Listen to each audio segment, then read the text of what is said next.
안녕하세요, 검은가인입니다. 닌자에 등록된 빌드 중 하나를 골라 직접 세팅해보고 느낀 장단점을 리뷰해보는 닌자 빌드 리뷰 시작하겠습니다. 이번에 가져온 빌드는 인트 스태킹 에너지 칼날 신성 징벌입니다. 시청자분의 요청에 의해 세팅을 진행하던 중 다른 분께서도 요청을 하셨던 빌드로 인트 스태킹 빌드에 그리 좋은 기억이 없던 터라 성능에 반신반의하면서 역학 폭발도 했는데 라는 마음으로 빌드를 찾아보게 되었습니다. 징벌은 일반 잼은 주로 방어 스태킹 빌드에서 사용하고 전체의 0.6%로 적당한 비율로 즐기고 있는 빌드였지만 신성 징벌은 전체의 0.1%로 매우 소수의 유저만이 사용하는 스킬이었습니다. 과반수 이상이 트릭스터로 진행했으며 상위권 유저는 원제를 이용한 힘 스태킹 저건업과 버서커로 원제 힘 스태킹은 워낙 스킬의 종류에 구애받지 않는 기제이기 때문에 바로 트릭스터로 세팅을 참고했습니다.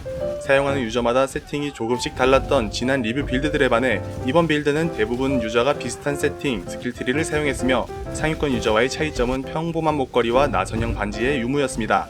거의 대부분의 유저가 목걸이와 반지를 결합 속성의 지능 퍼센트 옵션을 사용했으며 준 미러급 장신구를 사용한 유저의 닌자 DPS가 약 14에서 15밀리언을 기록했습니다. 마피와 방패, 칼란드라 반지를 제외하고 모두 레어로 사용하는 이번 빌드는 방어구에서 높은 애실과 회피가 필수였습니다. 다행히도 매장지에서 만들어진 분열된 베이스가 있어 이전 모든 리그들에 비해 무척이나 수월하게 제작을 진행할 수 있었고 지능 스태킹답게 모든 장비의 제작을 아기의 에센스로 할 수 있었습니다. 투구의 경우 분열되지 않은 완제품 매물이 생각보다 많이 있었으며 따로 제작 없이 필요한 옵션의 매물을 구매할 수 있었습니다. 갑옷은 전미어의 지능, 주문 억제, 제작대 옵션인 모든 능력치 %가 들어가야 했기 때문에 접두어만 분열된 것을 골라서 구매해야 했고 주문 억제 1티어를 뽑기 위해 에센스의 개수만큼 100짜리 필요했습니다. 장화의 분열 옵션은 꽤 많은 바리에이션이 존재했으며 전미어와 포식자 옵션으로 원소 상태 이상 긴급 회피를 50% 챙겨야 했기 때문에 혐오의 에센스로 지능을 1티어로 보거나 포식자 옵션을 특출난까지 올려야 했습니다. 장비와 목걸이는 괜찮은 성능의 완제품 매물이 없기도 했지만 비접속 유저의 가격대까지 보면 터무니없는 가격을 형성하고 있었기 때문에 베이스를 구매해 직접 제작해야 했습니다. 목걸이는 전미어를 완성한 후 접두어 작업을 할 수 있었지만 반지에서는 전미어의 지능, 접두어의 애실 최대치와 공격 스킬 원소 피해를 같이 봐야 했으며 마지막에는 격분 최소치를 크래프팅하기 위해 전미어 한 줄을 비워놔야 해서 꽤 높은 난이도의 제작 방법을 가지고 있었죠. 무기는 그저 심연홈 한 개만 가지고 있는 한손 무기면 되었고 12구 대형 주얼 또한 괜찮은 매물이 꽤 많이 올라와 있어서 이 부분은 구매에 사용하는 것으로 좋겠습니다. 목걸이의 모든 능력치가 3티어일 경우 힘이 약간 모자라 주얼에서 추가로 챙겨야 했으며 2티어 이상에서는 전체적으로 부족한 능력치가 없었습니다.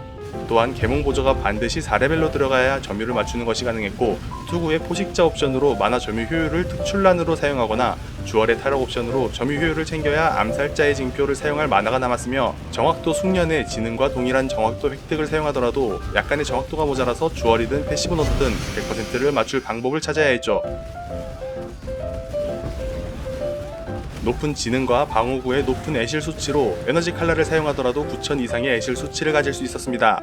아찌리의 성찰의 저주 면역과 높은 회피와 혼의 춤, 많은 양의 흡수, 혼 강탈자 대신 사악한 수호를 사용해 재충전까지 노릴 수 있는 매우 탱키한 이번 세팅은 여전히 물리 피해에는 취약하긴 했지만 높은 애실로 커버를 할 수 있었고 흡수를 하는 동안에는 지속 피해 또한 그리 큰 문제가 되지 않았습니다.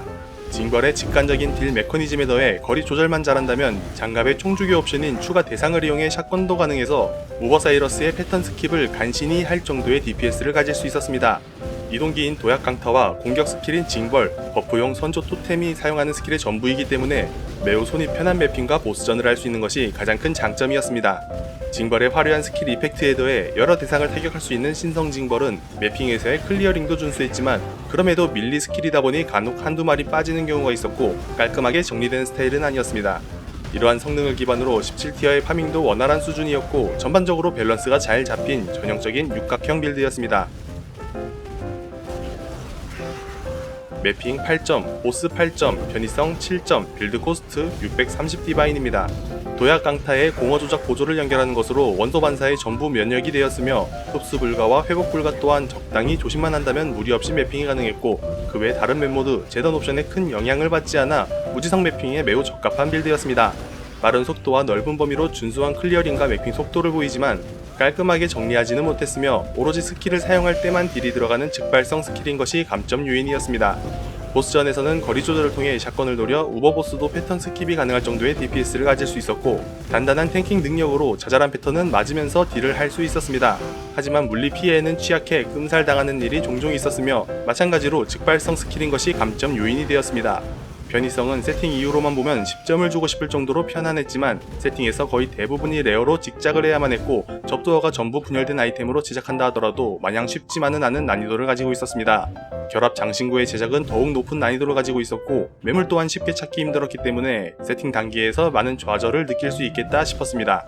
빌드 코스트는 총 630 디바인이 소모되었는데, 전부 직작을 했을 경우 소모된 디바인이었고, 완제품이 작업에 들어간 커런시보다 더 높은 가격대를 가지고 있어 전부 구매를 한다면 추가로 100 단위의 디바인이 더 필요할 것으로 보였습니다. 애실 정도는 타협을 해도 좋으나, 지능을 타협할 경우 더 부족해진 정확도와 만화로 인해 다른 부분에서 더 빡빡한 세팅을 요구했습니다. 어느 하나 모난 곳 없이 준수한 성능을 보여 큰 변경점이 없다면 다음 시즌에도 그대로 한 번 더 해보고 싶은 매력적인 빌드였습니다. 궁금하신 빌드가 있으시다면 댓글로 남겨주세요. 능력이 되는 만큼 세팅해서 리뷰해보도록 하겠습니다. 시청해주셔서 감사합니다. 검은거인이었습니다.